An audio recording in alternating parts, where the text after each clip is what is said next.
Juru bicara Kementerian Luar Negeri Armanata Nasir mengatakan tidak benar jika eksekusi mati yang dijalankan terhadap terpidana mati kasus narkoba merupakan pamer politik pemerintah Indonesia terhadap dunia internasional.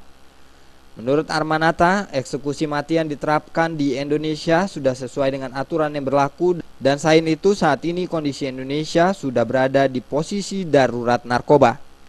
Berdasarkan data dari BNN yang diterima Kemenlu, ada 4 juta lebih warga negara Indonesia yang saat ini kecanduan narkoba atau membutuhkan sebanyak 158 juta gram ganja, 219 juta gram sabu, dan 14 juta butir pil ekstasi. 4 juta lebih pengguna narkoba itu berusia mulai dari 10 tahun hingga 59 tahun.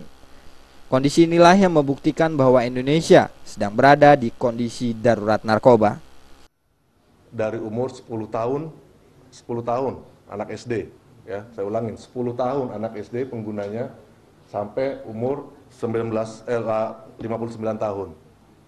Dari anak yang tinggal di desa terpencil, ya, sampai pejabat negara.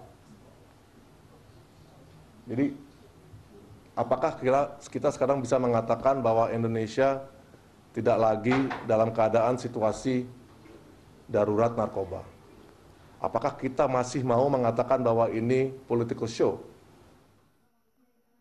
Armanata menambahkan bahwa data dari BNN itu juga dikirim ke kantor perwakilan RI di negara lain. Tujuannya agar Duta Besar Indonesia dapat menjelaskan kepada kepala negara lain bahwa Indonesia dalam kondisi darurat narkoba. Armanata berharap negara lain dapat memahami kondisi di Indonesia dalam memerangi bahaya narkoba. Dari Jakarta, Wahyu Setiadiatmoko melaporkan.